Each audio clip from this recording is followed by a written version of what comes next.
It was our Friday date night. We try to do this at least once a week, and I think we're managing to keep up with that average. We were at one of our favorite places, a Mexican bar restaurant.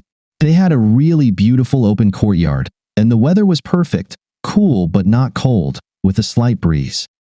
We struck up a conversation with the guy at the next table. It was just one of those things that happen. He was alone but seemed pretty friendly. He said his name was John. We chatted with him about our future plans and how, once we save enough, we'll be able to make a down payment on a house. If everything continues as it is now, in about a year or so, we'll have enough money. That was stage 1 of the plan. Stage 2 is building equity. Stage 3 is the big house. Stage 4 is kids. We were young, and we had time. We means me, Jack Andrews, and my wife, Jill. Save your jokes. We've heard them all. We even have an entire shelf in our apartment dedicated to Jack and Jill-themed souvenirs from well-meaning friends and family members. We got married 2 years ago and have been living in marital bliss ever since. All we had at the moment was our one-bedroom love nest, but it was ours. We didn't have the newest cars, but they were reliable and, more importantly, paid off. We didn't have the biggest TV, but it worked well enough for us. Our furniture wasn't the newest or the fanciest, but it was clean and well made. I had just made a comment along the lines of, "So, if everything goes well, we should be able to start putting buns in the oven in about 5 years or so." John responded, "Maybe I can help speed up that timeline." How's that? A few years ago, I got really lucky in business. I'm in a position to offer you a very good deal. And what kind of deal would that be? Before I answer that, Google me. John Albright. That should confirm my credentials. Jill took out her phone and looked him up. You have your own Wikipedia page. Holy crap. It says your net worth is... That's probably outdated. I'm currently close to $10 billion. Okay, so, what's the deal? Even though we just met, I like you guys, and I want to help you. So, I'm going to give you $1 million. That's after taxes, so the actual amount will be $1.4 million. But there's something I want in return. I waited for the other shoe to drop. I want Jill for the weekend. I was stunned. What? Are you serious? I looked at Jill. I can only assume that the expression of shocked disbelief on her face mirrored my own. Get lost, jerk. Go back to your table and leave us alone. This is a serious offer. She leaves her phone and purse behind and goes with me. I'll return her by 6 p.m. on Sunday and transfer the money to your account in the meantime. While she's with me, she'll do whatever I want. I promise I won't harm her or leave any marks on her. Screw you. My answer is a no. I'll go stand by the door and wait for 5 minutes while you two discuss it. If she doesn't join me by then, I'll leave and you'll never see me again.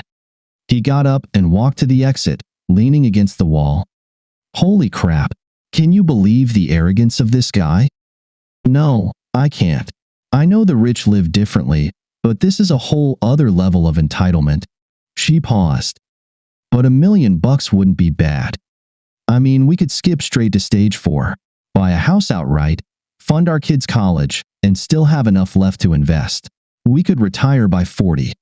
Just don't tell me you're actually considering this option. Of course not. I'm just saying it would be nice. I looked at her. Good. Because if you did, it would destroy us. Don't be ridiculous. I would never do anything that could harm our relationship. I looked at her again. I saw that John was watching us. He tapped his finger on his wristwatch. Well, I don't feel like staying here anymore. Let's go home and watch a movie or something. Okay, keep an eye on my things. I really need to go to the restroom. I watched as she headed toward the restrooms. She stopped to say something to John, no doubt to tell him off once more.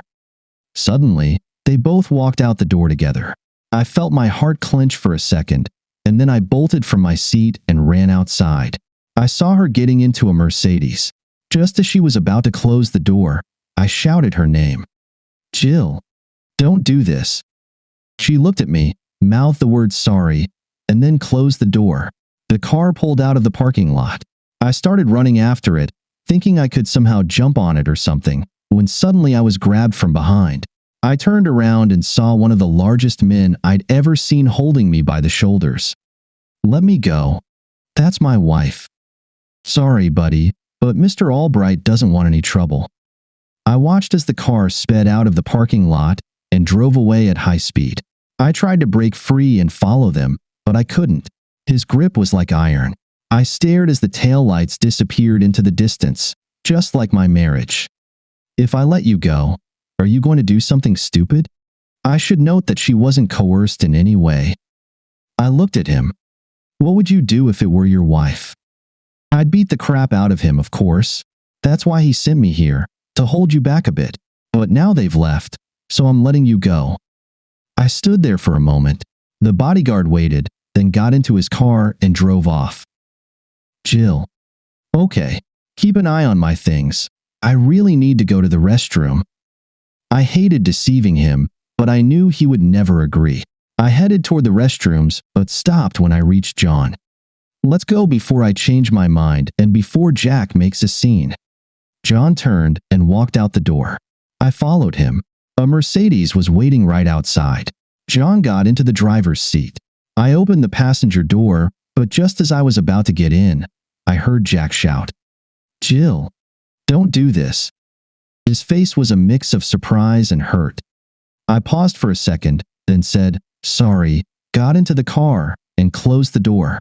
It hurt to know I was causing him pain, but I was doing this for us. John immediately sped off. "Don't worry," he said. "He'll get over it." I hope so. I tried to push thoughts of Jack out of my mind. "So, where are we going?" "I have a house out of town. We'll spend the weekend there." The rest of the drive was silent. We drove for about an hour, heading out of the city. Soon, we turned off the main highway and started down a series of narrow country roads. Eventually, we arrived at a gate. John pressed a button on a remote control and the gate opened. We drove for about a minute along a gravel driveway and then pulled up to a rather large stone house. It was 2 stories high and looked like it had been standing there for a very long time. We parked the car near the entrance. "This used to be a hunting lodge. I bought it along with the surrounding land a few years ago and made some improvements," John said. "Come inside." The interior was quite rustic. The door led into a foyer that connected to a large study. We walked into the kitchen. John opened a door to another short corridor that reminded me of a hotel hallway. This impression was reinforced when John opened the first door on the right and stepped inside. "This is where you'll be staying," he said. "These are the quarters for the kitchen staff and other service personnel." It was a small, windowless room made of cinder blocks painted a dingy white. The room contained a bed, a dresser, and a writing desk. The bed was just a bare mattress. Against the wall was an open closet, which was empty. Next to the closet was a bathroom. John opened the top drawer of the dresser and pulled out a folded piece of fabric. "I want you to go into the bathroom, take off all your clothes, and put this on. Everything, including your underwear and shoes." He handed me the bundle. I looked at him. He made a motion with his hand, signaling me to go into the bathroom, so I went in and closed the door. The bundle wasn't made of fabric. It was some kind of opaque white plastic, possibly Tyvek. It looked like a jumpsuit, except it was completely form-fitting, with mittens built into the sleeves and booties on the feet. Okay, that was strange, but whatever. I undressed and then put on the jumpsuit. There was a zipper in the front. I zipped it up to my chest and then stepped out. "Do you like it?" John approached, grabbed the zipper, and pulled it up to my neck. "There, that's better." Then he went into the bathroom and gathered all my clothes. "You'll get your clean clothes back on Sunday before you leave. There are more bunny suits in the dresser if you need to change. They're disposable. Just throw them in the trash when you take them off. The dresser also has sheets and a blanket." He stepped closer to me, invading my personal space. "Are you ready for your first?" He smiled. "Assignment?" I nodded, dreading what might come next. "Clean this room and the bathroom. It's been a few months, and this place isn't in the best shape." "What?" "Clean the room. There are cleaning supplies in the bathroom cabinet and a broom in the closet." I expect the floors to be clean enough to eat off of. Do you understand? You want me to clean the room? And that's it? Yes, that's all for now. When you're done, you can make the bed and go to sleep. If you get hungry later, there are sandwiches in the kitchen. I stared at him. Come on, chop chop, time's wasting, get to it.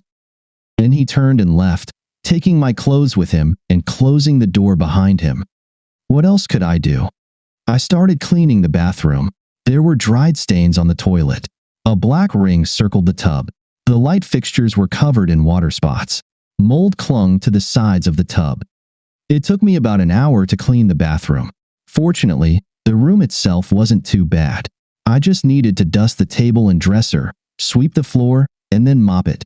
The place was sparkling. When I finished, I made the bed.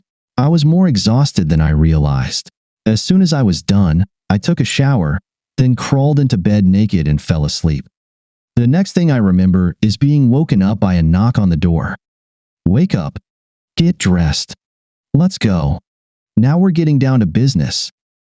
At first, I was confused, then I remembered. I was at John's place. Okay, I'll be out in a minute. I looked into the dresser. There were several dozen bunny suits. I grabbed one and put it on, making sure to zip it up all the way. To the kitchen, John said. He was sitting at the table. Make us breakfast. Can you cook an omelet? Yes. Go ahead. The pantry and fridge were stocked with plenty of ingredients, so I made a couple of omelets. Lots of cheese, bell peppers, mushrooms, and a bit of ham. I plated the omelets, then placed one in front of John and sat at the end of the table to eat mine. Looks delicious, he said, and started eating. We finished the meal in silence. When he was done, he said, clean up here. When you're finished, join me outside. And then he left. To say I was puzzled would be an understatement. I expected to be treated like some sort of sex slave, not a kitchen maid.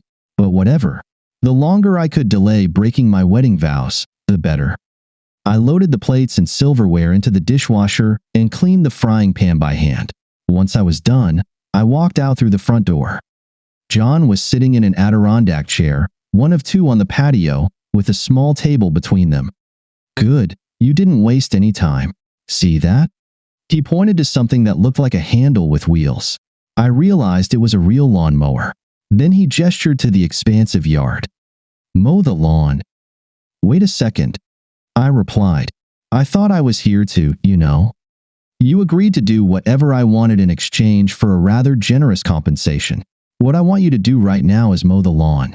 If you don't want to stick to our agreement, you can leave at any time and forfeit the compensation. The gate is that way. He pointed to the driveway. Either you mow the lawn or you leave. Your choice. I glared at him. I had mowed lawns before, but always with a power mower. I grabbed the mower, moved it onto the grass, and started mowing. The lawn must have been at least half an acre, maybe more. Fortunately, it wasn't too overgrown. I pushed that thing all the way to the far edge, then turned back. For the next few hours, I steadily mowed, taking breaks only to drink water and eat lunch, which I had to prepare myself. Every half hour or so, John would come out to check on my progress, then go back inside. By the time the sun began to set, I was hot, sweaty, and tired, but I had finished the job. The bunny suit felt like a portable sauna. I had unzipped it down to my navel a long time ago. I wheeled the lawnmower back to the front door, where John was waiting. Good job. Go take a shower and change into a new bunny suit. When you're done, head to the kitchen and make dinner. There are steaks in the fridge. I like mine medium. He started to head back inside, then stopped. Oh, and zip up. You look indecent. I looked down and noticed that one of my breasts was peeking out of the suit. I had no idea how long it had been exposed. I zipped up and trudged back to my room. After showering, I put on a new bunny suit and went to the kitchen. It was empty. I checked the fridge and found 2 steaks that hadn't been there that morning. I also saw some mushrooms and vegetables in the drawer, but forget that. He said steak, so that's all I was going to prepare. I heated up the oven. When the steaks were ready, I poked my head into the study and called out, "Dinner's ready." I took out his steak and placed it on the table, then sat down to eat mine. A minute later, John sat down and ate his steak without any comments. When he finished, he told me that after I finished cleaning the kitchen, I could go to bed. So I did. I took off the costume, climbed into bed, and quickly fell asleep. The next morning, I was awakened again by a knock on the door. "Get up and get to work. It's your last day." I got up and put on a fresh bunny costume. John was waiting in the kitchen. "Make breakfast again, the same as yesterday." Breakfast and cleaning the kitchen went by in silence.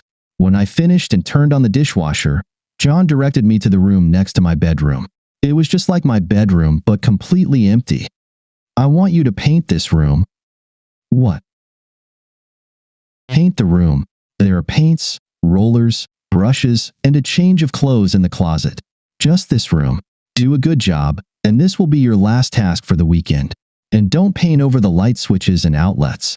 Remove the covers and replace them when you're done." I looked at him in disbelief. "Paint the room? Are you joking? Are you paying me for maintenance? And that's all?" "For now, yes. But get to work. You don't have much time." Then he walked out.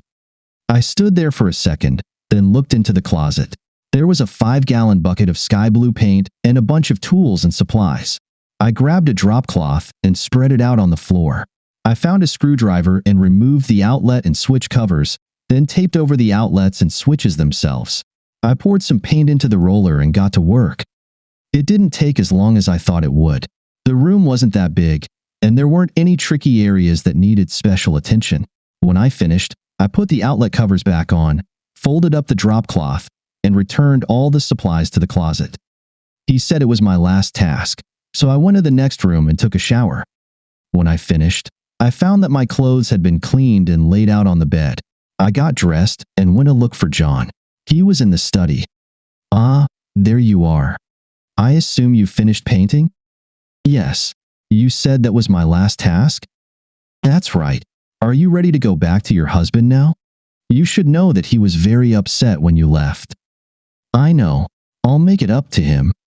I felt a sudden surge of guilt. My dear husband didn't deserve what I did to him that night. He's probably going crazy, imagining all sorts of things. My guilt intensified when I realized that this was the first time I had thought about him all weekend. The car should be here by now. He walked out the front door, and I followed him. As we stood there, a Mercedes pulled up. The bodyguard from the restaurant was driving. "Hop in. He'll take you home. The money will be in your account by the time you get there." I opened the door, but before getting in, I turned to him and asked, "So what was the deal with all these tasks? I thought you wanted a sex slave or something like that." "Don't be ridiculous. You're an average, fairly attractive woman, but with a snap of my fingers, I could get women far out of your league, and for much less than $1 million. This was more of a social experiment. Could I make an average married woman leave with me right in front of her husband? How long would it take?" I looked at him in disbelief. Without replying, I got into the car and closed the door. The bodyguard drove me home in silence. Not a word was spoken. When we arrived at the apartment, I got out of the car. He drove away. I walked up to the door and unlocked it. I was relieved that my key still worked. "Jack? Honey? I'm back. Where are you?" "Jack." I looked at the bodyguard. "What would you do if it were your wife?" "I'd beat the crap out of him, of course. That's why he sent me here, to hold you back for a bit. But now they're gone, so I'm letting you go." I stood there for a second.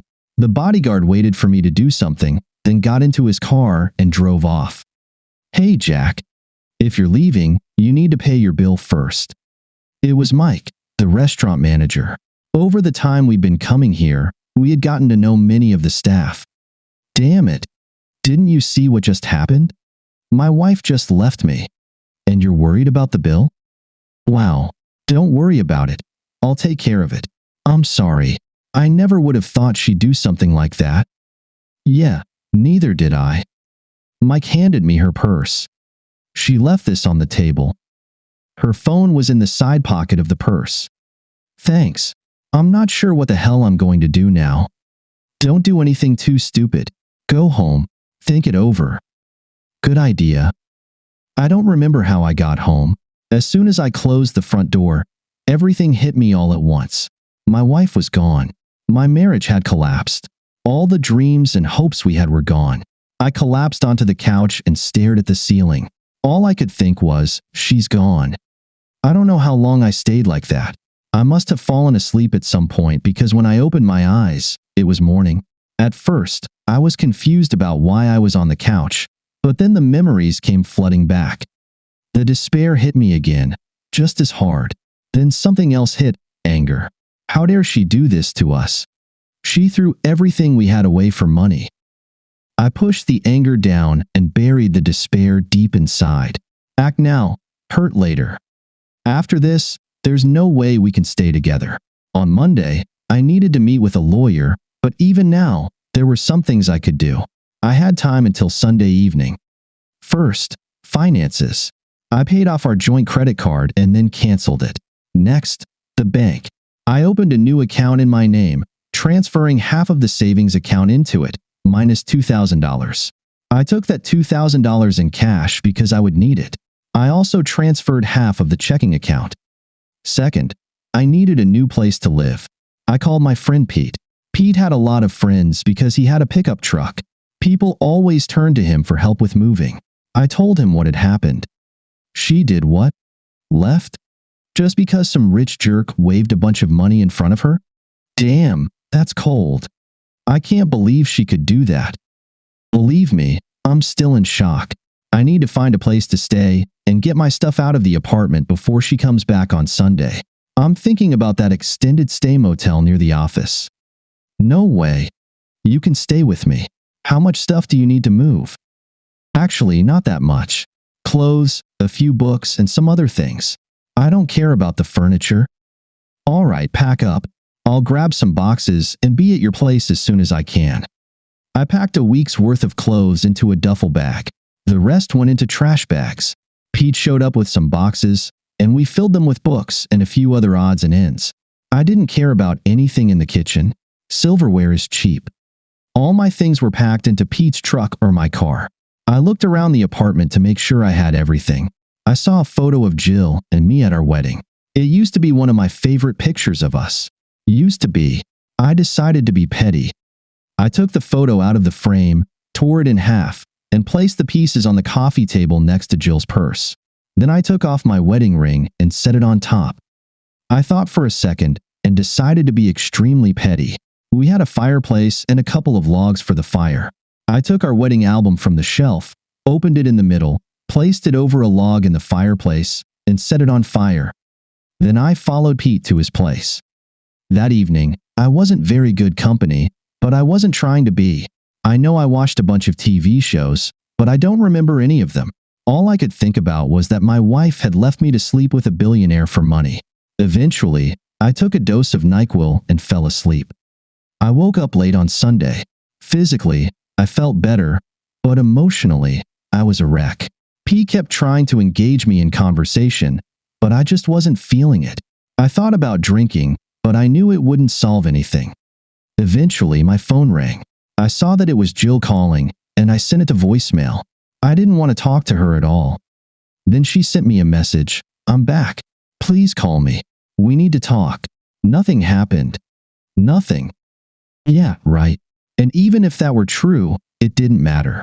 She left me, willing to do anything. Then I remembered something. I turned on my laptop. Jill. He wasn't in the living room. I went to the bedroom. He wasn't there either. Then I saw the open closet. His things were gone. No. He left. I ran back to the living room and searched for a note or something else. Then I saw the coffee table and collapsed onto the couch. There was our wedding photo, torn in half, with Jack's wedding ring on top. I don't know how long I sat there like that. It could have been a minute or maybe an hour. Then I realized I had to find Jack. I had to tell him that nothing happened. I grabbed my phone and called him. The call went straight to voicemail. I left a message. Jack, honey, where are you? Please call me. We need to talk. I love you. Then I sent him a message. I'm back. Please call me. We need to talk. Nothing happened. Nothing. I looked around the room. Some of the bookshelves were empty. He took his books. He moved out. Then I saw the fireplace. It looked like, no, our wedding album. It was half burned. No, this can't be happening. I have to talk to him. Jack. Then I remembered something. I turned on my laptop. I logged into the bank's website and checked our joint account. A new deposit of $1.4 million had been made into the savings account. I transferred $700,000 into my new account and logged out. If my marriage was ruined over money, I'd get my half. They looked at each other across the conference table in the lawyer's office. The attorneys had just stepped out, leaving them to talk alone. Jill, you said you'd sign the divorce papers if I talked to you. Here I am. Talk. This was the first time they had spoken to each other since that night at the restaurant. Jack, I don't want a divorce. Nothing happened. All he made me do was housework. I painted the walls in a room. I cleaned the bathroom. I mowed the lawn. I didn't do anything else. I didn't do anything remotely sexual. I didn't break my vows. You don't understand.